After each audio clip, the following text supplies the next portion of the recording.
it's amazing how I've seen people who take on a whole new persona. You know, I've seen them in face-to-face dialogues, and the fangs come out when it comes to chat rooms, or, you know what I mean? Because of that depersonalization.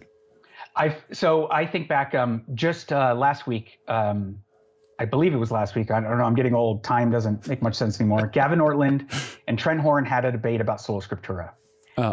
And someone asked me about it, and I said, well, the thing that stood out to me the most watching it live was not just how bad the chat was, but how bad the Catholics in the chat were. And so one of the things I can actually address today is kind of the improper way to respond to attacks. And if we start going on the offensive and doing the things that people are doing to us, kind of responding with this, I like how you phrase it, almost cult-like behavior, this idea that, like, you know, only the Catholic faith is the true faith is a true faith. We agree on this, but depending on how you express that, a Protestant may not understand what you mean, and they may push back. Like, what do you mean? I still follow Jesus Christ. What do you mean I don't have real faith? And then it descends, right? Like, well, you're a heretic. Well, there's actually like official Catholic definitions for words like heretic. So we need to be careful when we use them. And if you want to have dialogue, if you want that Protestant you're talking to that you've never met in your life to actually become a Catholic, which I would hope you would want, just outright pushing them right out of the faith is not the answer. It's like, hey, well, I understand you don't realize you believe these wrong things. Let's talk about this and see and come to an agreement. If we get vindictive and mean and just like they're the enemy, look, this is not the Yankees versus the Red Sox, right? These are people we're talking to, and we want them to be on our team. That should be always the goal for apologetics. It's not about winning an argument, right? If I go debate James White on any topic there is, if the sky's blue, he's going to win that debate, I promise you. I've never debated in my life. I'd be terrible at it. I don't know how he'd win that argument, but I'm certain he would. Does that mean the sky's not blue? No. It just means I lost a debate. That doesn't mean Catholicism's wrong. So when we're in kind of these chat rooms, we're responding to these other videos, we need to recognize that, like, look, winning the argument actually isn't the most important part here. The most important part is bringing someone into the church. And if that's the goal, how we talk to people is important, becoming friends with people is important, and depersonalization. So I read this book. I don't know if you've heard of it. It's called Revolt Against Reality. And there's actually a quote in chapter 16 on this very subject. And I forgot to save the quote in front of me, but I remember it sticking with me very clearly. So it's towards the end of chapter 16. Everyone should go out and buy this book. It's available on Amazon. Catholic Answer Store probably sells it. You know, everyone should get this book. I don't remember the name of the author, but it's not important. Yeah, I heard about it. Yeah. Yeah, and but one of the things that really stuck out to me was this comment that most people don't actually have any close friends anymore. Everything is Facebook. You talk to people at work. I mean, even our phones. When's the last time you actually used your phone for a phone call, right? Yeah, right. And I think that's something that we often forget because this happens so gradual. For those of us that are older, like I remember days when you wanted to connect to the internet, you had to like dial up on a modem. I still have that sound burned into my brain if it plays somewhere. I can tell you if that connection is good or not and how fast your connection is going to be based on that sound.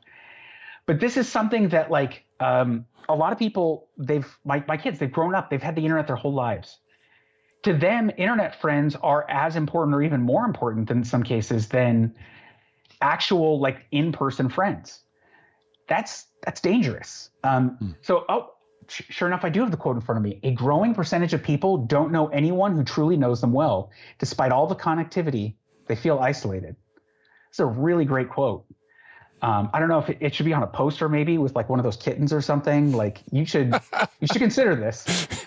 But I think that line is really important. Despite all the connectivity, they feel isolated. And that's true. I've seen this with my own son. We just had a conversation with him yesterday because he's on spring break right now and he didn't want to go play sports. Why didn't he want to go play sports? Well, he just wanted to stay at home and play video games. I love video games. Kids need to go outside. I specifically spend Monday nights going out, even when I don't feel like it, just so I don't lose that connectivity with going out and meeting people. And online, this is such a dangerous thing because once you lose that connectivity, that person becomes not a real person. then we're not doing apologetics anymore. We're doing something kind of mean-spirited and attacking. This is that difference. A lot of people get upset about like, oh, the Pope doesn't want us to proselytize anymore. And it's like, well, here's what is actually meant by that. Proselytization is not evangelization in this context, right? I understand the dictionary definitions are synonyms. We're talking about a specific context here. If I'm going out there and instead of saying, hey, we're the Catholic Church, we believe in Jesus, we use scripture, we do all these things, come join us. If I start attacking you, calling you a heretic, telling you you're going to burn in hell forever, and I'm not actually engaging you, why would you become a Catholic? And if you don't become a Catholic, then you will burn in hell forever, in theory. What am I doing? Why am I doing that? I should want you to become a Catholic. I should want you to join us, right? So evangelization is the key there. We should be evangelizing. We should doing apologetics. There's this great show I watched, Hands on Apologetics, discusses fallacies, church fathers, but then ways to talk with those that aren't part of the faith. That's such an important piece of things. Yeah. You know, you'll have to introduce me to these authors and shows and stuff. It sounds really good. Yeah, you could push people further away from the faith by being belligerent like that, and really, you know, like you said, well, Benjamin, part of the problem I think is when you're contacting people through social media, it's hard to develop a relationship. In some ways, like in the comments section on the debate, you're not going to be able to develop a relationship, right? Because you just don't have enough time and there's not enough room. And so I don't know, maybe it's out of frustration. Why do you think people, immediately go, have fangs and attack like that? I think some of it is out of frustration. I also think some of it is we see someone respond that way to us and we want to match them like for like.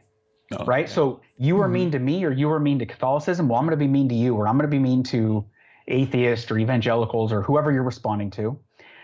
I think some of it is our culture. So we have a culture that's kind of pushing against kind of masculinity and standing up for yourself in some ways. Mm-hmm.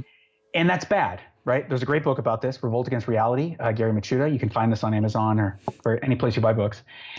But there's also the wrong way to respond to that, right? You can overcompensate. You can be over masculine, over aggressive, right? And that's not good either. And so what we need to do is kind of be appropriate in our responses. People love to cite when Jesus flips the tables in the temple, right? The moneylenders in the temple, and Jesus is furious and he flips tables and gets a whip and starts beating all the Pharisees or the moneylenders and kicks them out. And that's everyone's favorite quote. And no one does it in context because they want to do that all the time in every situation. Jesus did that once in Scripture. Once. Right. Yeah, that's true. That's true. And he also has the benefit of being the God-man. So, he knows exactly when to do it and how to do it. We're chatting with Benjamin Handelman, acrossthetiber.org, and we're talking about answering anti-Catholic attacks. Stay tuned.